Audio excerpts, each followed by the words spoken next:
Good afternoon, ladies and gentlemen. So today, believe it or not, is my day when I become a mountaineer. For the simple reason that in the afternoon, I launched Mr. Amitabh Kant's book, How India Scaled Mount G20. And now I'm launching Mr. Sajjan Yadav's book, How to Scale Mount UPSC. And there is a reason why it's called Mount UPSC. If you were to climb Mount Everest without supplemental oxygen, I looked up Google, there is a 15% chance that you will make it to the summit. If you are looking to take IIT-G, the combined success rate from the G main registration to securing an IIT seat is roughly 1 to 2%. But if you are looking to crack the civil services examination, the success rate is just 0.2%, making it the most challenging examination in the world. And yet, every year, more than 1 million aspirants dedicate themselves to this grueling process, driven by the dream to join the Indian civil service and serving the nation. So in this session, we will delve into the rigorous ascent, the determination, and the occasional luck required to reach the summit of one of India's toughest competitive examinations. So grab your gear and let's go. So Sajjan, first of all, thank you so much for being with us today. Your book brings to life the extraordinary stories of 7 individuals who surmounted seemingly impossible odds to achieve their IAS dream. So to begin with, I would like to know from you, what inspired you to write Scaling Mount UPSC and bringing these remarkable stories to light? Hello, हाँ नमस्कार sir, नमस्कार सबको बहुत बहुत thank you very much sir. तो मैं हिंदी में बोलूँगा ताकि मेरे को भी आसानी रहेगी और आपको भी शायद काफ़ी लोग को आसानी रहेगी। क्या बात है।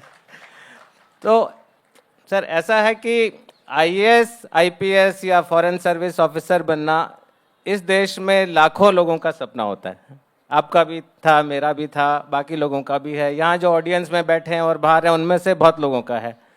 लेकिन बहुत सारे लोगों का ये सपना केवल सपना रह जाता है, क्योंकि हिम्मत नहीं होती है कि क्या मैं ये कर पाऊँगा, ये इतना टफ एग्ज़ाम है, इतने और कॉम्पिटिटर्स हैं, इतने अमीर बच्चे हैं, इतने कोचिंग लेने वाले बच्चे हैं, इतने बड़े शहरों के बच्चे हैं। ये सब चीज़ें मेरे भी दिमाग में आई थी जब 31-32 साल पहले मैं कर रहा था।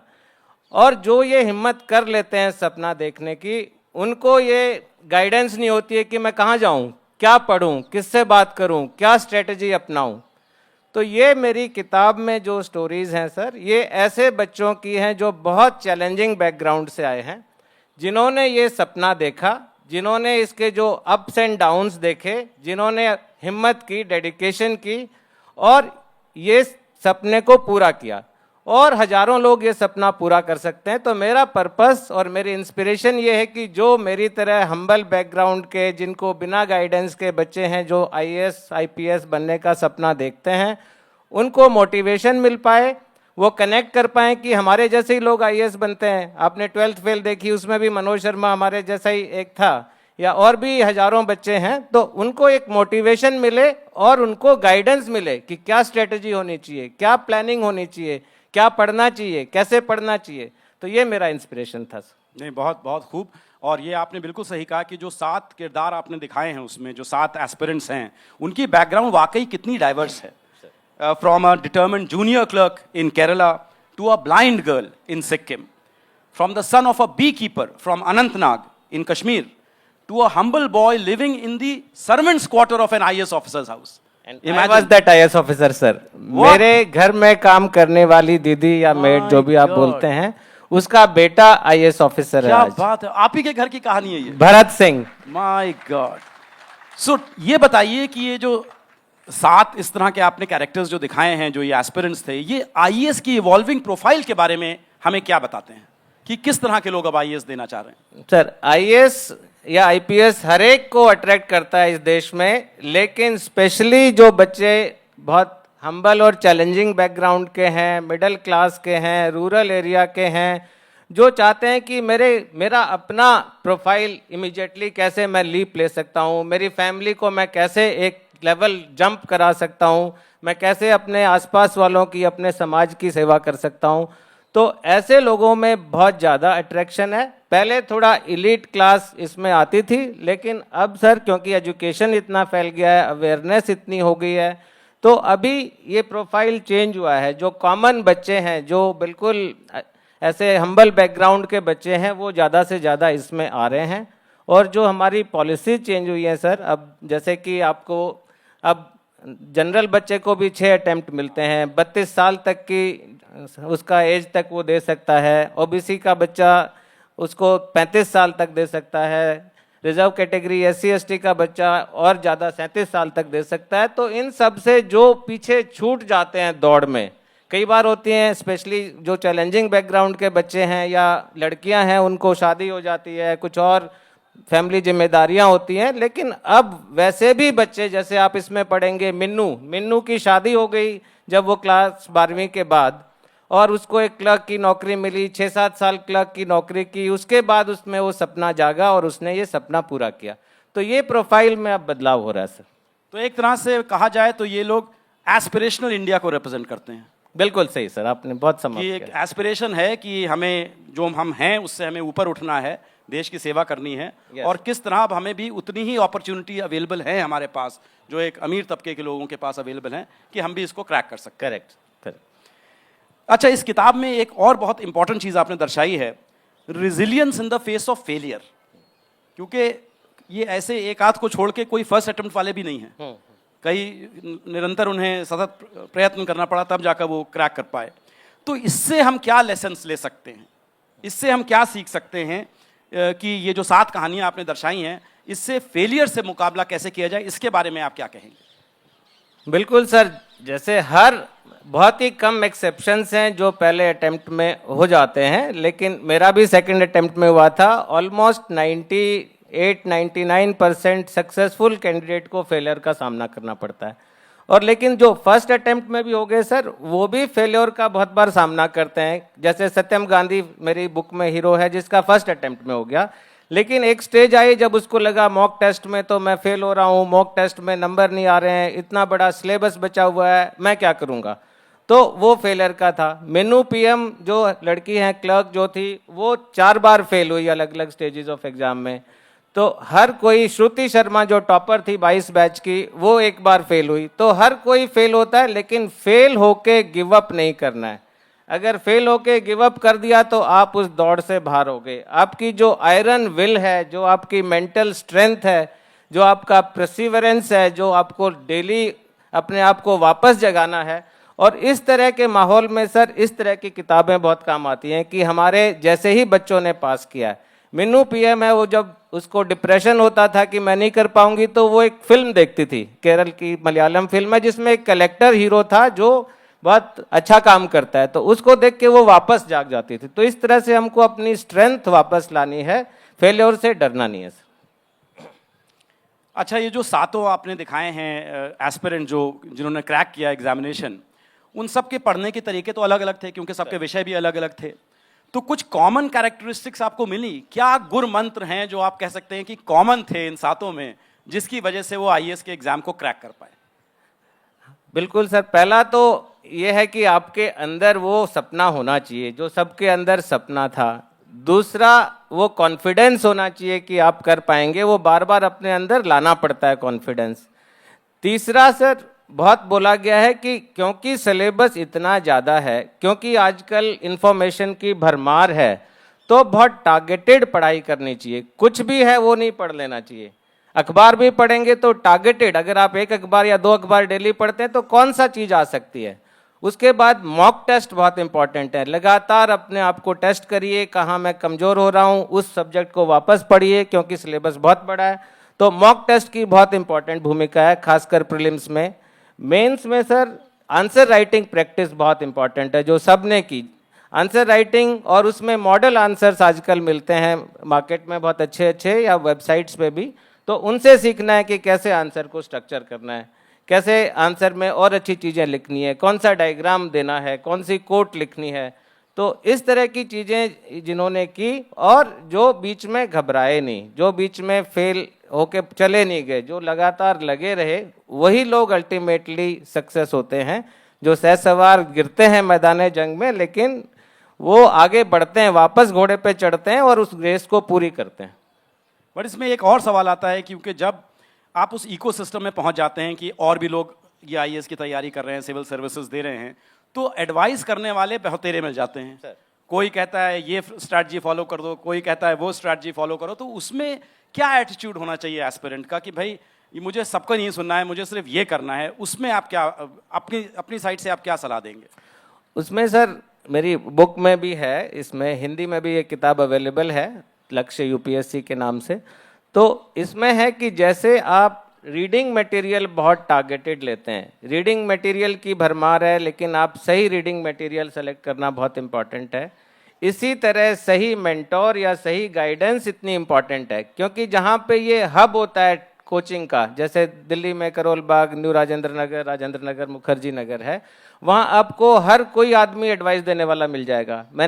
तुम ये पढ़ो, तुम ऐसा करो, तुम वैसा करो।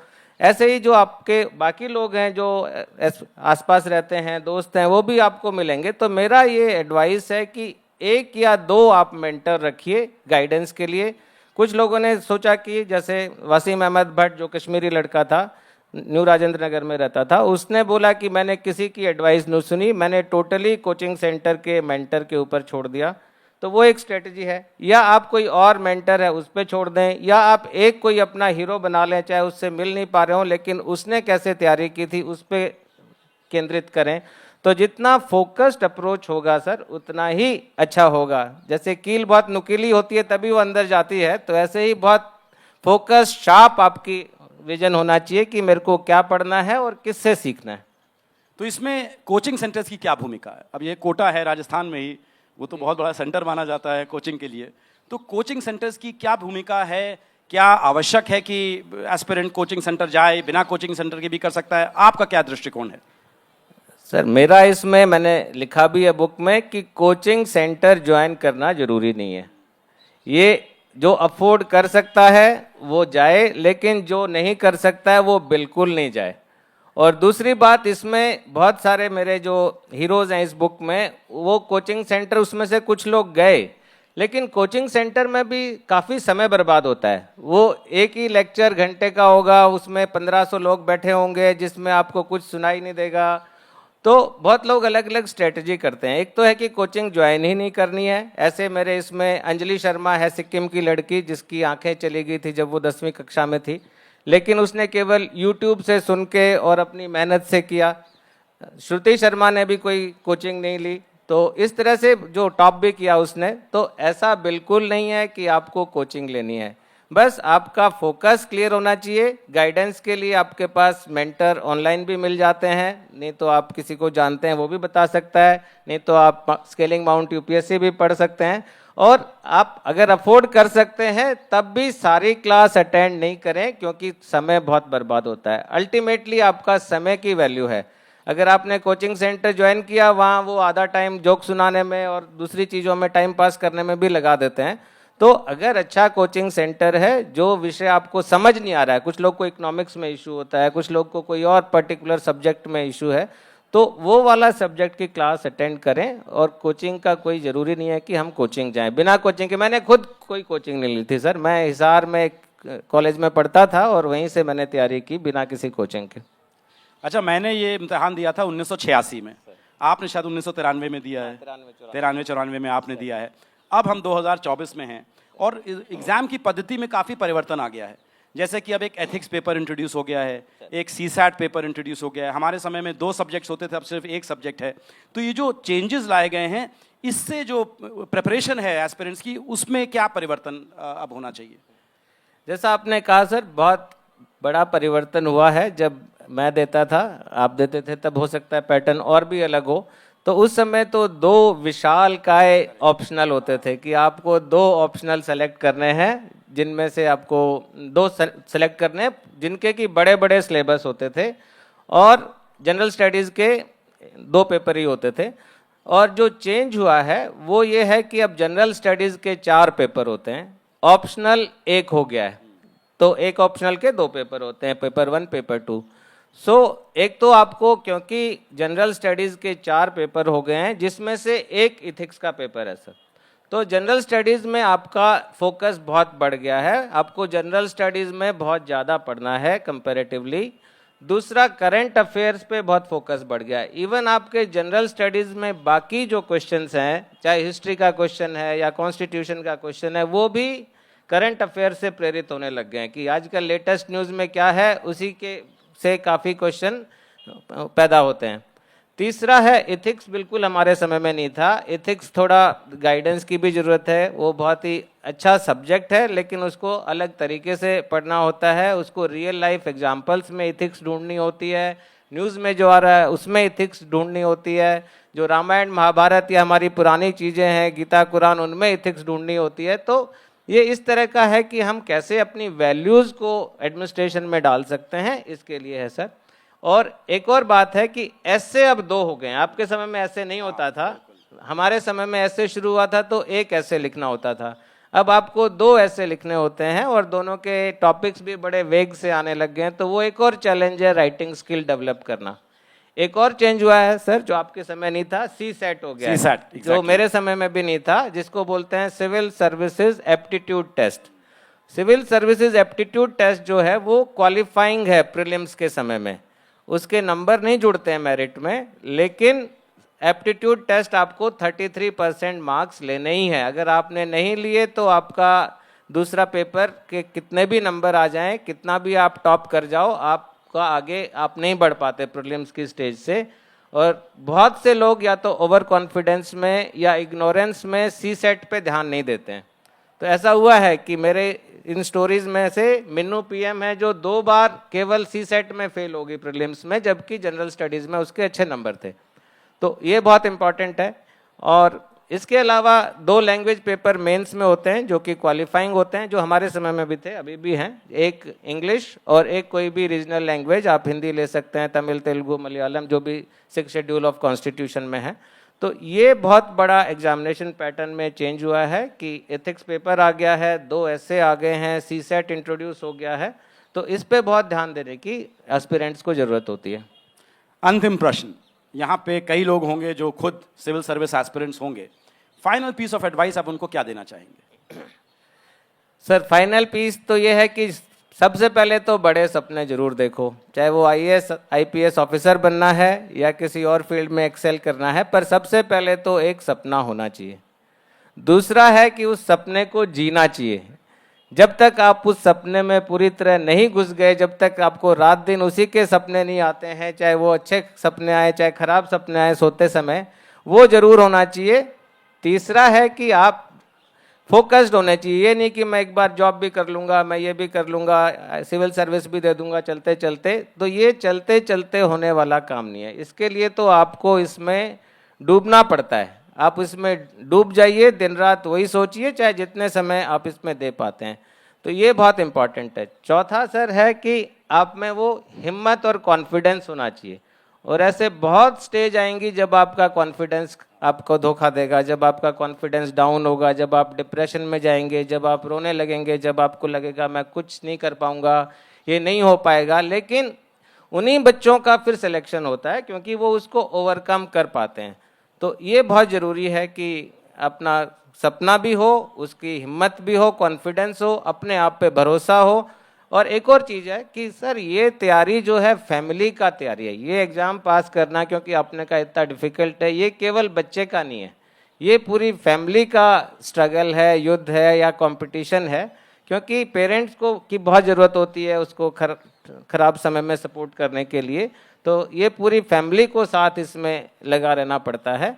और बाकी जैसे मैंने कहा कि बहुत टारगेटेड अप्रोच होनी चाहिए, टारगेटेड रीडिंग मटेरियल होना चाहिए, पर ये सपना आप देखें जरूर। अगर आपको, हम भी रहे हैं इतने साल हो गए, 30 साल सर्विस में, ये एक ऐसी नौकरी है जहाँ पे आप कुछ बहुत बड़ा चेंज ला सकते हैं समाज में, बहुत कुछ समाज के लिए कर सकते हैं, बहुत कुछ अपने फैमिली को ऊपर उठाने के लिए कर सकते हैं। जो आपका स्टेटस है आपकी फैमिली का या जो आपका मॉनेटरी भी होता है कई लोगों का कि स्टेटस डाउन होता है, बट उससे ज़्यादा आप उनको एक क्वांटम जंप या लीप जो है सर वो दे सकते हैं। तो इसका सपना जरूर देखिए। आप जैसे ही लोगों में से 1000 लोग हर साल सिविल सर्विस एग्जाम पास करते हैं, उसमें से 150-160 लोग आईएएस ऑफिसर बनते हैं, इतने ही लोग आईपीएस ऑफिसर बनते हैं, और काफ़ी लोग फॉरेन सर्विस में जाते हैं, रेवेन्यू सर्विस में जाते हैं। ये एक ऐसा एग्जाम है जिसमें 25-26 सर्विस के लिए एक साथ सिलेक्शन होता है। इसको आपको सपने को जरूर देखना है। बहुत खूब सजन। और अब मेरे ख्याल से 4.5 मिनट बचे हैं, तो कुछ प्रश्न ले सकते हैं हम ऑडियंस से।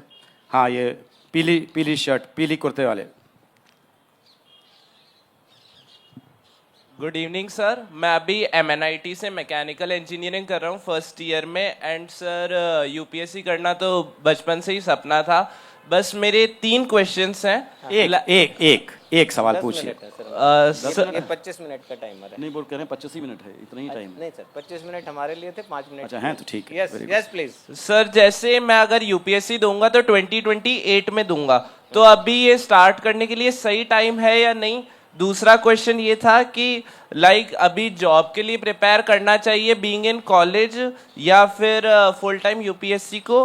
एंड लास्ट क्वेश्चन ये था कि ऑप्शनल मैकेनिकल इंजीनियरिंग होनी चाहिए या फिर सोशियोलॉजी एंथ्रोपोलॉजी जैसा कुछ? Very good. तो पहला आपका सेकंड क्वेश्चन मैं पहले कर देता हूं। अगर आपको यूपीएससी एग्जाम सिविल सर्विसेज देना है तो आप और कुछ मत सोचिए। सबसे पहले full time, full dedication, full sincerity के साथ, बिना किसी डिस्ट्रैक्शन के अभी से लग जाइए। एक तो मेरी एडवाइस ये रहेगी। दूसरी मेरी एडवाइस है कि जितना जल्दी आप शुरू करेंगे उतना ही आपका फाउंडेशन अच्छा होगा, नींव मजबूत होगी। क्योंकि सिलेबस इतना वास्ट होता है कि बाद में कॉन्फिडेंस ख़त्म होने लगता है, बाद में सवाल जहाँ तहाँ से आते हैं तो आप दे नहीं पाते हैं। तो अगर आप अभी से तैयारी करेंगे, चाहे आप 28 में दें, अभी 25 है, लेकिन अभी से अपनी नींव तैयार कर दीजिए। बिल्डिंग की नींव जितनी मजबूत होगी उतनी ही आप ऊंची बिल्डिंग खड़ी कर सकते हैं। तीसरा आपने बोला मैकेनिकल इंजीनियरिंग के बारे में। मैकेनिकल इंजीनियरिंग अगर आप मेरी बुक पढ़ेंगे तो इसमें लवीश ओडिया हैं जो मैकेनिकल इंजीनियर थे आईआईटी बॉम्बे से, और उदयपुर के ही हैं आपके स्टेट के। तो उसने सोचा कि मैं तो आईआईटी में मैंने मैकेनिकल इंजीनियरिंग पढ़ी है। मैं आपको डिस्करेज नहीं कर रहा, बट फैक्ट बता रहा हूँ। तो उसने सोचा कि मैं तो आईआईटी में पढ़ी है, इतने अच्छे मार्क्स आए थे, मैं तो मैकेनिकल इंजीनियरिंग लेता हूँ। लेकिन बाद में जब उन्होंने देखा कि सिलेबस आया, आप तैयारी करने लगे, उस समय 2 चीज़ें गड़बड़ हुई। एक, उन्होंने देखा कि जो सिलेबस यूपीएससी में है और जो उन्होंने आईआईटी में पढ़ा है उसमें तो बहुत डिफरेंस है, और आधा सिलेबस यूपीएससी का आईआईटी में पढ़ाया नहीं गया। दूसरा, उन्होंने देखा कि आईआईटी में वो प्रोफेसर्स बोलते थे फॉरेन ऑथर्स की बुक पढ़ो, ये वाली किताब पढ़ो। यहाँ पे होता है कि इंडियन ऑथर्स की बुक पढ़ो। तो हालांकि उनका सिलेक्शन हो गया, बट उनको ये काफ़ी प्रॉब्लम हुई थी। दूसरा, इसमें भरत सिंह है, वो भी मैकेनिकल इंजीनियर है, काफ़ी मैकेनिकल इंजीनियर्स आते हैं। तो भरत सिंह ने लेकिन शुरू में ही नहीं लिया था मैकेनिकल इंजीनियरिंग। तो दोनों हैं, अगर आप कॉन्फिडेंट हैं और आपके पास समय है अपना सब्जेक्ट को अभी से मजबूत करने का आपको, तो आप बिल्कुल अपना सब्जेक्ट पढ़िए। लेकिन बहुत से इंजीनियर दूसरा subject sociology, political science, public administration, anthropology इससे भी देते हैं, तो आपकी चॉइस। हाँ, सर ऑलमोस्ट हर एग्जाम में 2 या 3 अटेम्प्ट्स अलाउ किए जाते हैं, इसमें 6 का क्या सेंस है? बिल्कुल, इसमें ये आपका सही सवाल है और बहुत डिबेटेबल भी है। बहुत लोग बोलते हैं कि कम अटेम्प्ट होने चाहिए, लेकिन इसमें अटेम्प्ट इसलिए ज़्यादा दिए जाते हैं क्योंकि एक तो पर्पस है कि जो बच्चे दूर दराज के हैं, जो इतना जानकारी नहीं है और उनको बहुत समय चाहिए होता है, तो उनको मौका मिले। जस्ट ऐसे नहीं कि फुर से एग्ज़ाम निकल जाए, उनको पता भी नहीं चले। और दूसरी बात है कि क्योंकि सिलेबस इतना वास्ट है, उसको करने में, सीखने में समय लगता है, तो इसलिए इसमें है कि चलो 1-2 बार आप नहीं हो पाए, कंपटीशन बहुत ही फियर्स है, तो आपको सरकार ने बोला कि ज़्यादा मौका मिले। 2 या 3 तो पहले भी नहीं होते थे, मेरे समय 4 होते थे, सर के समय शायद 3 या 4 होंगे। मेरे समय में 3 अटेम्प्ट्स थे। 3 अटेम्प्ट होते थे। तो धीरे धीरे ये थिंकिंग रही है कि क्योंकि बहुत सारे बच्चे जो हैं नहीं टाइम पे दे पाते हैं या उनको एक दो अटेम्प्ट से नहीं हो पाता है, सीख नहीं पाते हैं, बहुत वास्ट सिलेबस है, तो सबको मौका मिले, खासकर दूर दराज के इलाके के बच्चों को, चैलेंजिंग बैकग्राउंड के बच्चों को, ताकि वो उनको भी पूरा मौका मिले। तो ये डिबेटेबल है, नो डाउट, लेकिन ये पॉलिसी है जी। हाँ जी।